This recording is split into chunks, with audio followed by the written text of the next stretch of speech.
नमस्कार मित्रांनो, शर्यतप्रेमी शुक्लेश या यूट्यूब चॅनलवर तुमचं सर्वांचं सहर्ष असं स्वागत आहे. तर आपण आलेलो आहोत आज मांडाखळी या मैदानावर. तर बघूया आज या मैदानाचं नियोजन कसं झालेलं आहे.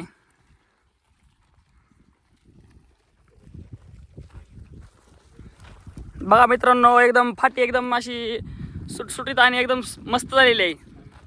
चला मित्रांनो, तर आपण इथल्या सर्व कमिटीशी थोडासा संवाद साधू.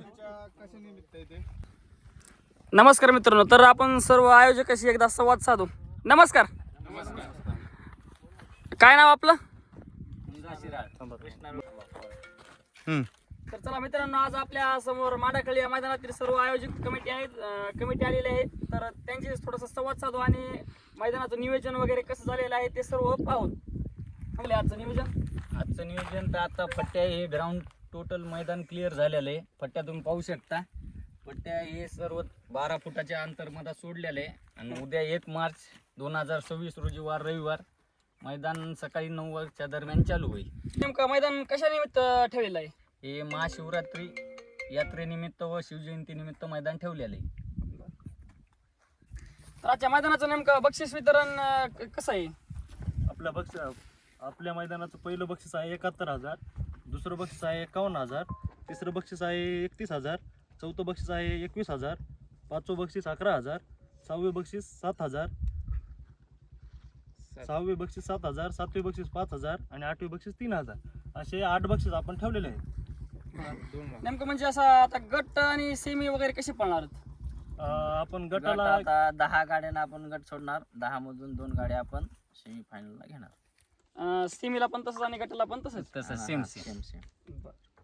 म्हणजे आता नेमकं गावच्या आता प्रत्येक मैदानात आपण बघतो की गावची गाडी असं एकदम डायरेक्ट त्यांना सेमी वगैरे काही नसतं, डायरेक्ट असं काही नाही. गावची गाडी असू का शेजारची गाडी असू, जे नियम आहे नियम वाईज होणार. जी गटाला गाडी पडली सेमीला पास झाली ती सेमीलाच पळणार, जी फायनलला गेली ती फायनललाच पळणार. अशी गावची आणि बाहेरची गाडी कधीच मदत पळणार नाही. म्हणजे आपलं मैदान पूर्णपणे अखिल भारतीय बैलगाडा संघटना यांच्या नियमानुसारच होणार.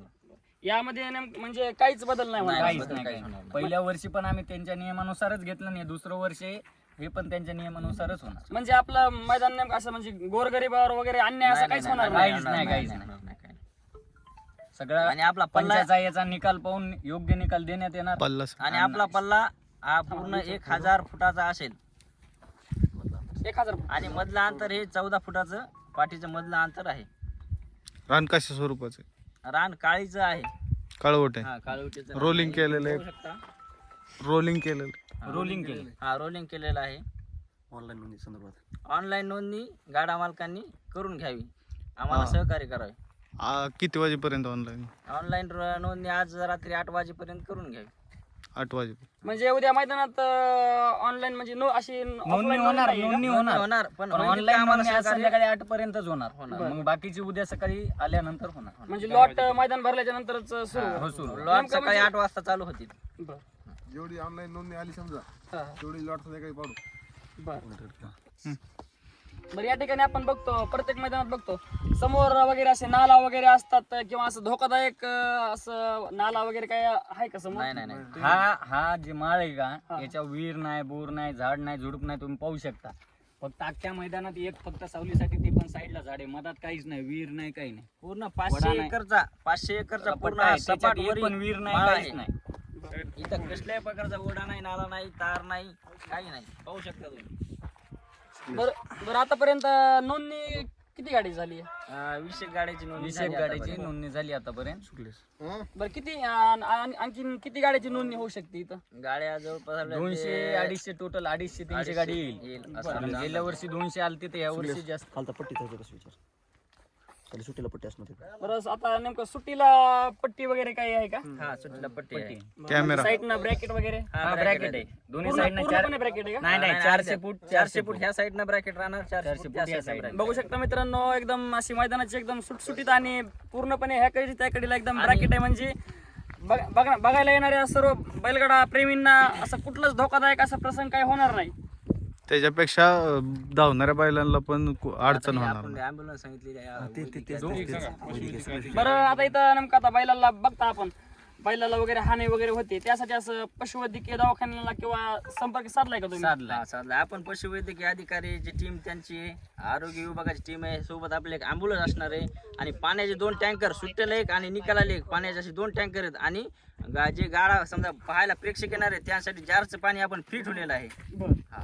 बघू शकता मित्रांनो, आपण कुठल्या प्रत्येक मैदानात बघतो पाणी वगैरे विकतची सुविधा असते, पण या मैदानात आपण बघू शकता असं नेमकं सर्वपणे म्हणजे गाडा मालकांच्या कमिटीवाल्यांचा असं काही पैशाचा किंवा ह्याचा काहीच संबंध नाही. त्यांना फक्त मैदान हे एकदम असं सुटसुटीत झालेलं अखिल भारतीय बैलगाड्याच्या नियमानुसार केलेलं आहे त्यानं. काल वगैरे कसं सांगणार की म्हणजे कॅमेऱ्याद्वारे का ड्रोनद्वारे कसं आहे? हा, कॅमेराद्वारे सेमी ड्रोन सेमीला आणि फायनलला ड्रोन असेल आणि आपले लाईव्ह पूर्ण चालणार आहे मैदान आपलं आणि 3 कॅमेरे राहणार आहेत. आपले सुट्टीला 1 कॅमेरा राहणार आहे आणि निकालाला 2 कॅमेरे राहणार आहेत आणि स्क्रीनवर आपल्याला निकाल 7 स्टार लाईव्ह. आणि मैदानाचं लाईव्ह हे 7 स्टार या लाईव्हवर बघायला भेटेल आपल्याला.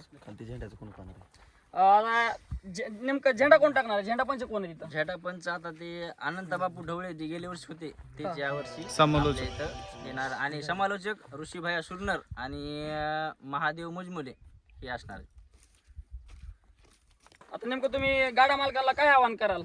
गाडा मालकांना एवढंच सांगेन की लवकरात लवकर ऑनलाईन नोंदणी करून कमिटीला सहकार्य करावं आणि जास्तीत जास्त संख्येने गाडा मालकांना इथे यावं एवढीच विनंती करतो. तर बघा मित्रांनो, इथल्या कमिटीचं काय म्हणणं आहे म्हणजे प्रत्येक मैदानात आपण बघू शकतो की मैदानावरती आल्यानंतर पूर्णपणे असं ऑनलाईन नोंदणी करतात. तर त्यांचं म्हणणं आहे की म्हणजे असं मैदान लवकर पार पडावं यासाठी तुम्ही ऑनलाईन नोंदणी करावी आणि त्यांना सहकार्य करावं. गाड्या झोपण्यासाठी पण आव्हान करा. गाड्या नेमकं तुम्ही आता बैलगाडा मालकांना काय म्हणाल? आपण प्रत्येक मैदानात बघतो की गाड्या ज्या टायमाला सुटायच्या बैल वरून खाली नेल्यानंतर टाइम लावतात तिथं, त्यासाठी काय सांगाल तुम्ही? आता गेल्या वर्षीच्या मैदानाला कसं झालं की गाड्या आम्ही जे पहिलं मैदान होतं आमचं तर गाड्या सोडायच्या टाइमला कोणी बैलगाडा मालक म्हणायचा माझं हेच तिकड राहिले तेच ते अशानं टाइम जाऊ लागला. जे बैल उभं टाकलं ते बी बैल त्रास देऊ लागलं. अशामुळे वेळ गेला. या वर्षी बैलगाडा मालकाला एवढं सायरन विनंती सिस्टीम. आहे की सर्व सायरनच्या वेळानुसार गाड्या हे सोडाव आणि कमिटीला सहकार्य करावं. जी गाडी टायमात आणि जी गाडी टायमिंगला जर नाही आली तर ती गाडी बाद केली जाईल आणि बाद करण्याचा अधिकार आमच्या कमिटीला आहे आणि ही सुरुवात आम्ही ह्या वर्षीपासून करत आहोत.